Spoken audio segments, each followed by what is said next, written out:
Me and my husband decided to move to Charlotte here with our 2 children. I came from a background of you're never gonna amount to anything. I was in a marriage where my husband didn't think I was worth being with.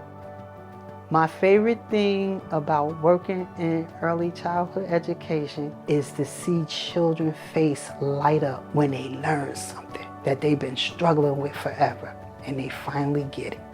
I lived at 4815 The Plaza for 3 years. I lost my house due to gun violence, and that was really tough. I ended up moving into a pay-by-week hotel, and the amount of money I was paying there was getting to be very rough. One of my coworkers, she suggested that I call the emergency assistance line, and I did. They put me in touch with women in transition. Miss Rebecca Stickle, she said that I had to come in for the orientation. I came in. Women in Transition is transitional housing for adult unaccompanied women. We serve and can house up to 66 women at once. When Yvette was referred to this program, she was trying to care for her young adult children, but also take care of herself at the same time. I was crying.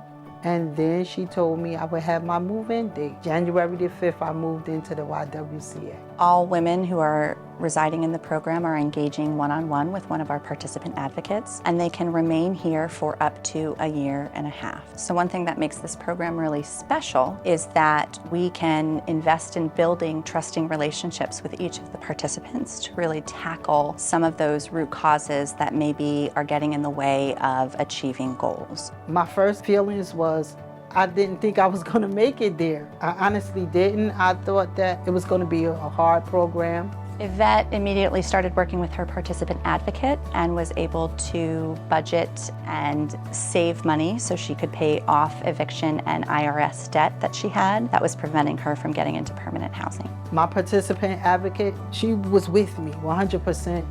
Whenever I came to her for something, she was there. She engaged in one-on-one counseling and was really able to acknowledge things that she had been through, but also understand that they don't have to define who she is and they don't have to control her everyday life.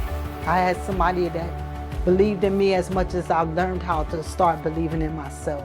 And I knew that nothing would get accomplished if I didn't have my mind straight and focused. I don't have family here. Them women on that second floor became my family.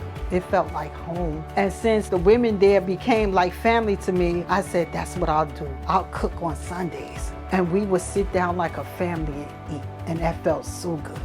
She was absolutely invested in helping her neighbors and providing a warm space for women to engage with one another on the floor. It was really special.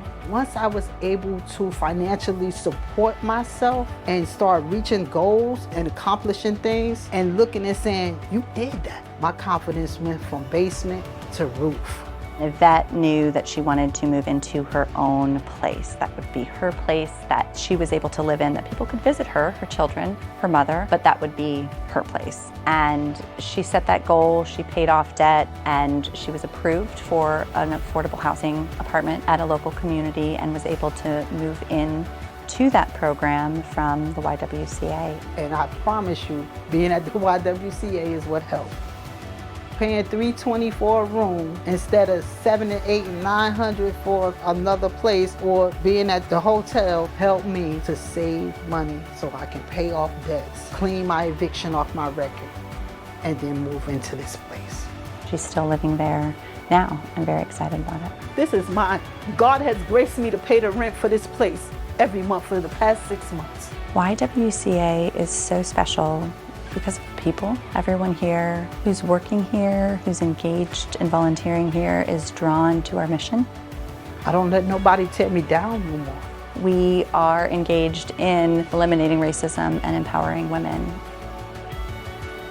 Some days I spent crying. Some days I spent laughing, but all through it I had some support.